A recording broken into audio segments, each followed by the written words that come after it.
Ayos lang. Kalmadong aniya habang nakatingin sa mga mata ng lalaki. Mukhang nagulat ito sa sinabi niya. Ilang sandali silang nagkatitigan bago ito nag-iwas ng tingin. Tinalikuran siya ni Jake at bumalik sa loob ng bahay. Nanghihinang napabuntong hininga naman si Mia. Nakabalik na rin ang Lola Lydia at pinagpatuloy nila ang pagsasampay ng mga nilabhan nitong damit. Lumabas si Mia matapos tumulong kay Lola Lydia sa mga gawain. Maliliit lang talaga ang mga bahay sa lugar. Nakita niya ang mga batang naglalaro. Napangiti siya nang naalala niya ang pamangkin. Nakarinig siya ng tunog ng makina ng sasakyan na dumating.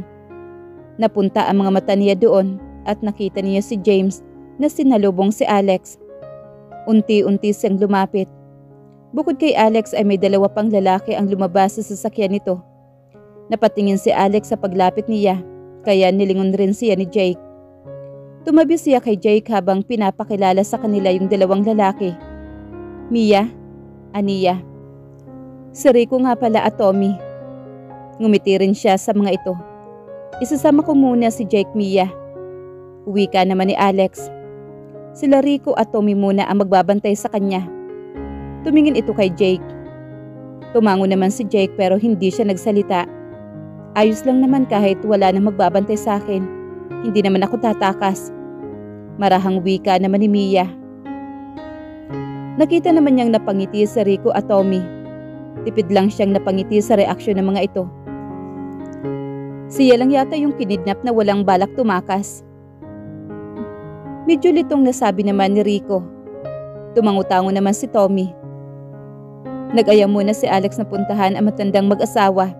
Bago sila umalis ni Jake, pinaghain sila ni Lola Lydia ng meriendang pritong saging na may asukal. Naupo sila sa maliit na sala ng bahay. Paano ba yan? At ang tanging sala na lang ang maaari ninyong tulugan. Nahihiyang sabi naman na matanda. Concern para kay Rico at Tommy. Naku, ayos lang po Lola, walang problema. Wika naman ni Rico na nag-thumbs up pa. Napangiti lang ang matanda rito. Matapos ang sandaling kwentuhan at pagkatapos rin kumain ng merienda ay nagpaalam na sila ni Alex. Huwag ka mag-alala iho at ako na muna ang bahala kay Mia. Wika naman ni Lola Lydia. Tipinatango lang naman ang tugo ni Jake habang palabas sila muli ng bahay. Sumama si Mia sa paghatid sa mga ito hanggang sa kotse ni Alex. Bumaling sa kanya si Jake nang nasa harap na sila ng sasakyan. Nakatingin lang ito sa kanya. Napakagatlabi naman siya. Niyakap niya ito na mahigpit. Kahit pa hindi naman ginantihan ni Jake ang yakap niya. Mag-iingat ka. Balikan mo ako. Mahinang wika niya rito. Nginitian niya ang binata nang kumalas siya dito.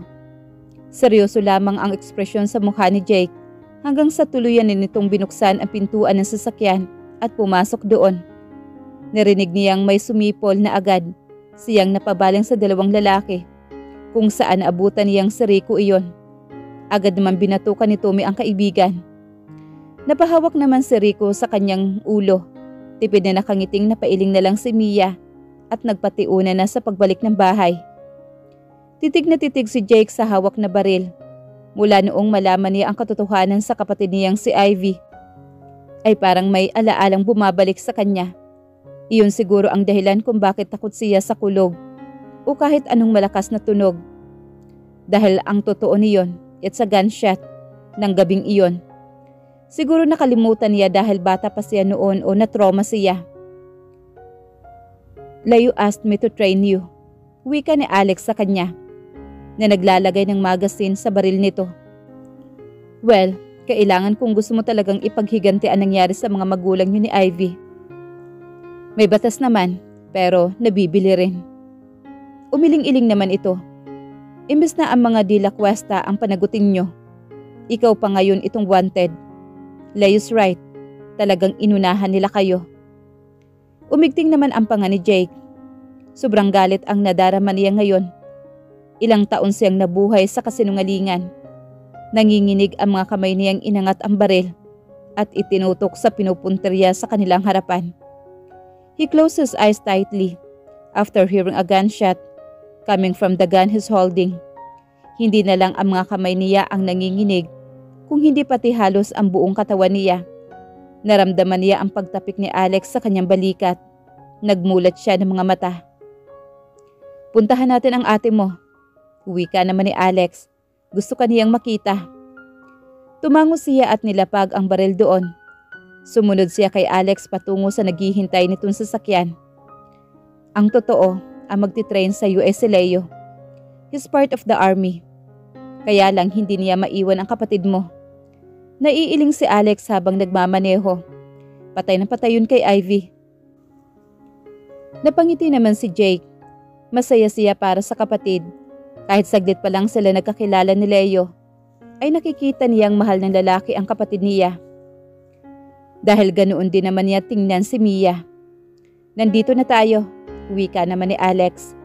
Sabay silang lumabas ng sasakyan. Nakita niya si Ivy na agad sinalubong ang kanilang pagdating. Mahigpit siya nitong niyakap nang makalapit ito. "Thanks God, you're safe," anang kapatid niya habang magkayakap sila. "Thank you, Alex."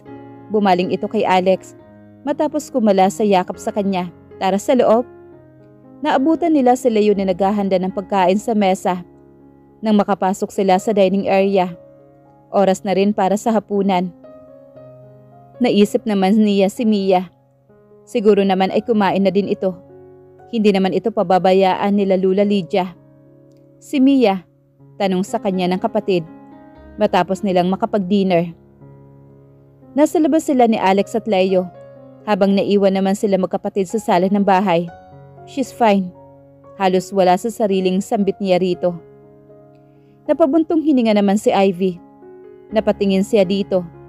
Nilapag nito ang hawak na tasa sa malit na mesang naroroon. Pagkatapos ay nag-angat ito ng tingin sa kanya at mataman siyang tiningnan. "Jake?" Hinawakan nito ang kamay niya. Magkatabi silang nakaupo sa mahabang sofa. Wala namang kasalanan si Mia sa lahat ng to. Hindi dapat siya nadadamay. Iniiwas niya ang tingin niya sa kanyang kapatid. Hindi na siya halos makatingin ng diretso sa mga mata ni Mia. After what he did, hindi niya sinasadyang tutukan ito ng baril at pinagsisihan niya iyon. Pakiramdam niya ay wala na siyang mukhang ihaharap pa sa babae. Pero na mga oras na yun ay wala siyang mapagpipilian. Natatakot siyang baka masaktan at mawala din sa kanya ang kapatid niyang kakakilala lang niya. Ang tanging nasa isip na lang niya ng mga sandaling iyon ay ang kaligtasan na nag-iisang totoong pamilyang natitira sa kanya. Naramdaman niyang pinasil ng ate niya ang kanyang kamay. Kaya muli siyang napabaling ng tingin dito. "Mahal ka niya, Jake," wika nito. Napayuko siya at marahang tumango. Alam niya yon. Mahal ko din siya. Napangiti naman si Ivy sa mahina niyang tugon. Halos matulala si Mia sa tanawin na nasa kanyang harapan. Magdadalawang linggo na siyang hindi binabalikan ni Jake. Nag-aalala siya at nito nagdaang mga gabi ay tahimik siyang umiiyak, lalo na pag matutulog. Wala siyang alam kung nasaan na ito ngayon at kung ano na ang nangyayari rito. Ang tanging nagagawa na lang niya ay ang magdasal at humiling. "Tapos ko na ito, Mia." Agad siyang napabaling kay Lula Lydia nang marinig itong magsalita.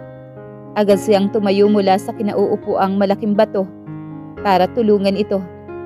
Sinamahan niya ang matandang maglaba rito sa ilog. "Kaya ko na ito." Agad siya nitong inilingan. "Kung gusto mong manatili muna rito, mauuna na lang akong bumalik."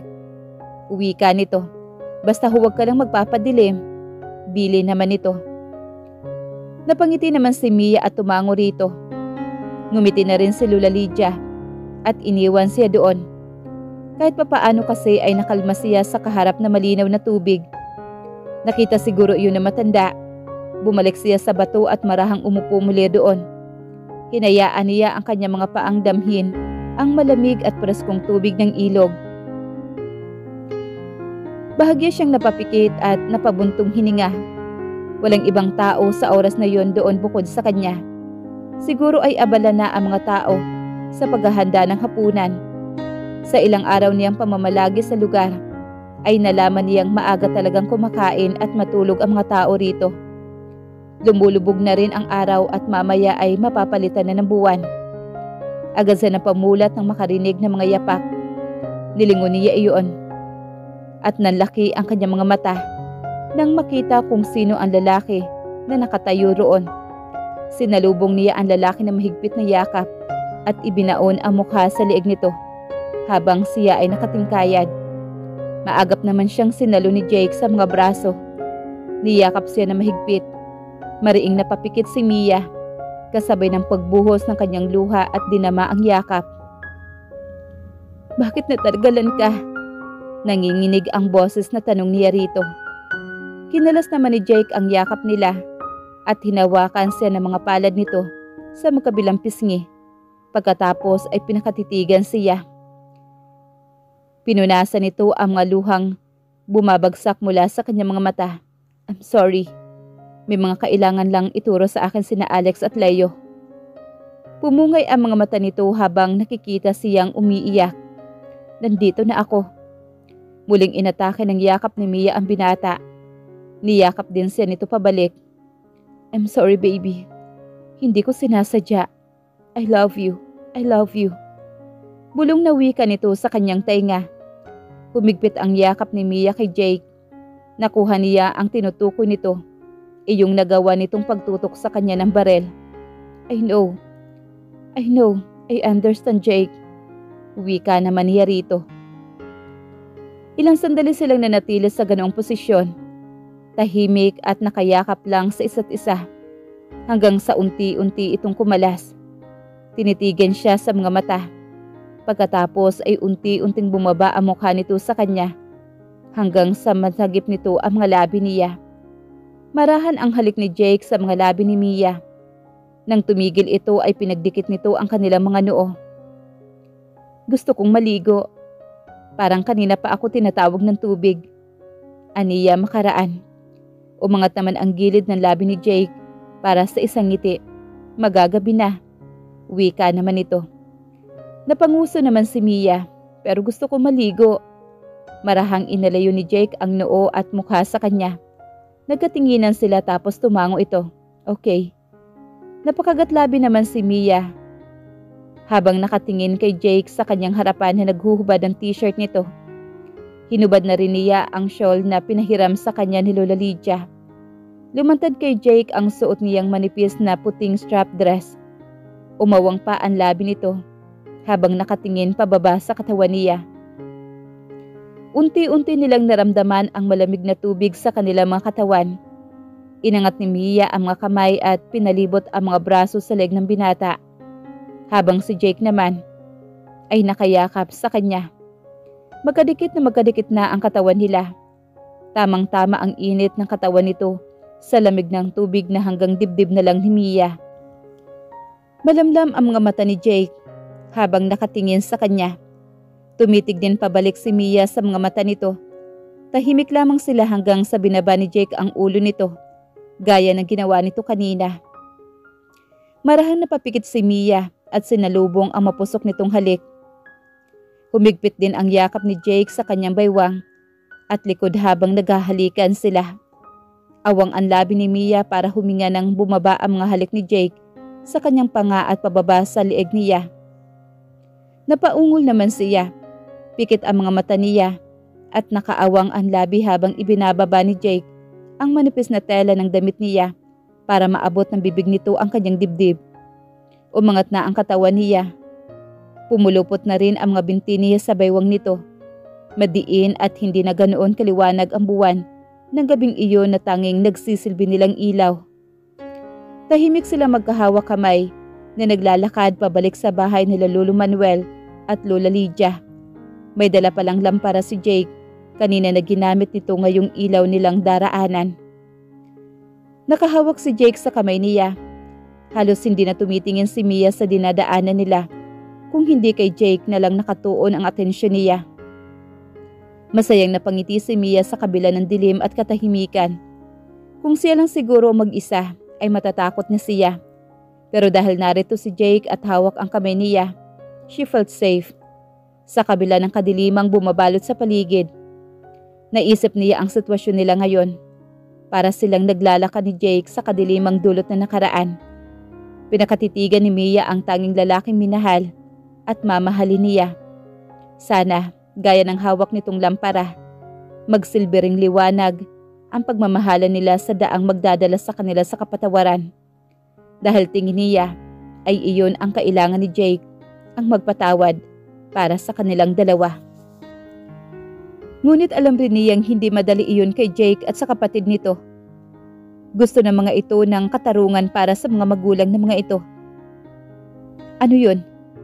Nilingon niya si Jake nang maramdaman siguro nito ang paninitig niya. Napangiti si Mia at umiling. Nilapit pa niya ang katawan sa binata at niyakap ang braso nito. Makaraan ay niyakap ni Jake ang braso nito sa balikat at likod niya. Lalong napangiti si Mia. Hinalikan niya ito at niyakap na mahigpit. Natagalan kayo. Salubong ni Lola Lydia nang makarating sila sa bahay. Hindi naman mapigilan ni Mia ang mamula ang pisngi. Naalala niya ang nangyari kanina sa kanila ni Jake. Kumain na tayo. Naupo silang anim nila Lolo Manuel sa malit na hapag. Naging masaya ang hapunan dahil na rin kina Rico at Tommy, na mukhang hindi yata nauubusan ng nakakatuwang topic, lalo na si Rico. Pagkatapos ay tumulong si Mia kay Lola Lydia na magligpit at maghugas ng pinagkainan nila. Lumipat ang tingin niya kay Jake na tumutulong kay Lolo Manuel na magsibak ng kahoy. Mabilis itong natuto ng tinuruan ni Lolo. Ngumiti siya at lumapit. Naku Rico at Tommy, bumaba nga kayo riyan at si Edwin na ang aakyat para ikuha kayo ng buko. Saway naman ni Lola Lydia sa dalawang lalaki. Sumunod naman ang mga ito sa sinabi na matanda. Tinawag ni Lola ang binatilyong si Edwin at ito na ang umakyat sa puno na niyog. Gusto rin talaga sana naming matutong umakyat ng puno, Lola. Sabi naman ni Tommy na sinang-ayunan din naman ni Rico. Napapailing na lang si Mia. Nagtagpo ang mga mata nila ni Jake nang mag-angat ito ng tingin. Tapos na sila ni Lolo Manuel sa pagsisibak. Maraming salamat po sa lahat, Lola, Lolo. Ani ni Mia habang kaharap nila ang mag-asawa. Nagpaalam na sila sa sumunod na araw. Nag-usap sila ni Jake at ibabalik na siya nito sa pamilya niya. Ayaw humiwalay ni Mia sa binata pero iyon ang makakabuti sa ngayon. Tinangguan at nginitian sila ng dalawang matanda. Muling niyakap ni Mia si Lola Lydia. Kahit ang mga ito sa lugar na iyon, kumaway si Mia sa mga ito habang nasa loob na siya ng sasakyan. Si Jake ang nagmamaneho, habang si Rico naman at Tommy ay nakaupo sa backseat. Nag-usap naman silang apat habang nasa biyahe. Nang makatulog ang dalawang lalaki sa likod, ay nanatili siyang gising para makapag-usap pa sila ni Jake. Hindi rin naman siya inaantok. Ngayon pa lang ay nangungulila na siya sa lalaking minamahal. Mia? Sinalubong siya ni Attorney Ivy ng yakap. Nayakap din ni Mia pabalik ang babae. Dumaan sila kung saan itinago ni Leo ang ate ni Jake. Gusto siyang makita ni Ivy at masigurong maayos siya. Nag-aalala ito sa kanya. Ayos ka lang ba? Wika naman ito sa kanya. Bakas ang pag-alala sa mukha nito. Ayos lang po ako. Nakangiting wika naman ni Mia. Ngumiti na lang din si Ivy matapos magbuntong hininga. Sa kusina lang ako magluluto. Maiwan ko muna kayo. Wika naman ni Ivy. Tumango naman si Mia at nagpaalam na makikicharge ng cellphone niya. Walang kuryente doon sa lugar ni Lola Lydia kaya ilang linggo ring nakapatay lang ang kanyang phone. Tinawag sila ni Ivy para makapananghalian. Sumunod naman sila dito sa kusina. Puring-puri naman ni Rico at Tommy ang luto ni attorney. Hanggang sa sinaway ang mga ito ni Leo at mukhang hindi na natutuwa. Panay kasi ang ngiti ni Ivy sa dalawang lalaki. Natutuwa lang naman ito. Pero si Leo naman, obvious na nagsiselos ito. Kaya ganoon na lang ang reaksyon nito. Inirapan lang naman ito ni Ivy. Busog na ako. Pigil ni Mia kay Jake nang makitang nilalagyan na naman ito ng dagdag na pagkain ang plato niya. Ang konti lang ng kinain mo. Ngumiti lang si Mia at umiling. Halatang nag-aalala sa kanya ang nobyo. Masaya siya sa kabila ng mga masasakit na katotohanang nalaman ni Jake. at nanatili pa rin ang pagmamahal nito sa kanya.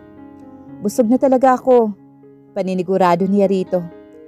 Gaya ng sinabi ni Jake ay kunti nga lang talaga ang kinain niya. Siguro ay sa dami ng mga nangyari kaya medyo nawawalan siya ng gana sa pagkain. Pero naalala niya na isang beses siyang naging magana noong kanila Lola Lydia pa siya. Noong nagluto ito ng ginataang gulay. Nagustuhan niya yon at ewan ba niya ng araw na yon ay sobra siyang natakam doon. Binuksan ni Mia ang kanyang cellphone matapos makapag-charge. Agad niyang tinawagan ang ina. Maagap naman ang pagsagot nito sa tawag niya. Mia? Agad na bungad ng kanyang ina. Anak? Sunod niyang narinig ang pag-iyak nito. Mami? Mia, where are you? Anang boses ng daddy niya na malamang ay inagaw ang cellphone sa mami niya. Dad, hindi na niya napigilan ang bahagyang pagtaas ng boses. Bakit ganoon ang nasa news? Hindi ako kinidnap ni Jake. Kusa akong sumama sa kanya. Alam niyo yan. Nasaan ka? Saan ka niya dinala? Putol ng ama sa sinasabi niya. Hindi mo siya kilala, Mia. Tumigil ka na, Dad. Kilala ko si Jake. At nandito ako sa kanila. Kayo nga itong hindi ko alam kung kilala ko ba talaga. Pagkatapos ng mga nalaman niya, ay may takot na siya sa sariling pamilya. What are you talking about? Nasaan ka? Pauwi na ako, Dad. Ihahatid ako ni Jake sa inyo ng ligtas. Pagkatapos ng ginawa niyo sa kanya at sa pamilya nila, ay hindi niya ako sinaktan. At ang totoo, ibabalik ako dahil ayaw niyang mapahamak ako. Umiiyak na wika niya rito. Tinapos niya ang tawag at naghanda na sila ni Jake sa pag-alis. Muli siyang niyakap ni Ivy nang magpaalam sila. Kasama nila sila Tommy at Rico sa sasakyan. Susunod naman raw sina Leo at Alex. May maiiwan para samahan muna si Ivy. Medyo nagtagal ang biyahe dahil may kalayuan din ang pinagtaguan ni Leo kay Ivy. At nang nasa city na sila, ay ramdam ni Mia na naging alerto na ang mga kasama niya. Wanted pa rin naman si Jake sa pangingidnap nga raw dito. Damay ang ate nito na kasabwat raw sa kidnapping. Iyon ang pinalabas ng pamilya niya. Hindi na makapaghintay si Mia na malinis ang pangalan ng magkapatid. At least, yun lang ang magagawa niya. Pagkatapos ng mga ginawa ng pamilya niya. Natigil si Mia sa mga iniisip, kasabay ng paghinturi ng sinasakyang kotse. Tumingin siya sa labas at nanlaki ang mga mata nang makitang halos napapalibutan sila ng mga pulis. Hindi pa sila nakakapasok ng kanilang subdivision ay hinarang na sila sa daan. Ano nangyayari? Suminghap si Mia. Hinawakan ni Jake ang kamay niya at bahagyang pinisil. Nagkatinginan silang parehong nasa backseat ng sasakyan. Rico was driving, napamura naman si Tommy na nasa shotgun seat. Inabot naman ni Jake ang kanyang noo para mahalikan. Umiling si Mia sa takot nang mahawakan siya ni Jake at tangkang lalabas ng sasakyan.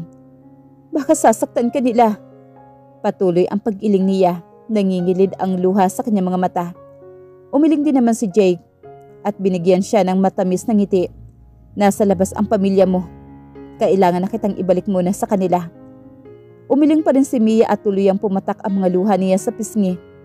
Huhulihin ng pulisya si Jake dahil wanted ito at natatakot siya. Baka kung ano ang mangyari kapag lumabas siya, hindi niya mapapatawad ang sarili kapag may nangyaring hindi maganda kay Jake. Jake, wala siya nagawa ng hilahin na siya nito.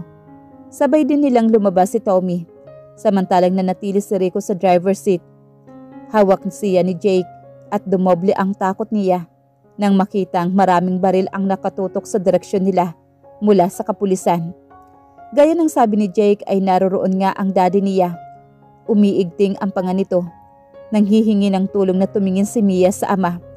Unti-unting lumuwag ang hawak sa kanya ni Jake. Go! Umiling si Mia at lilingon sana niya ang lalaki ngunit tinulak na siya nito. Naging mabilis ang pangyayari. Nanlaki ang mga mata ni Mia nang kitang-kita niya kung paano handa ng barili ng isa sa mga dalang bodyguards ng daddy niya si Jake. Mabilis siyang tumalikod paharap kay Jake at tinakbo ang distansya nila. Inabot niya ito at niyakap na agad ding nanghina nang maramdaman ang balang sinalo ng kanyang likod. Nanlaki ang mga mata ni Jake na nakatingin sa kanya. "Mia!" Klarong sigaw nito sa pangalan niya.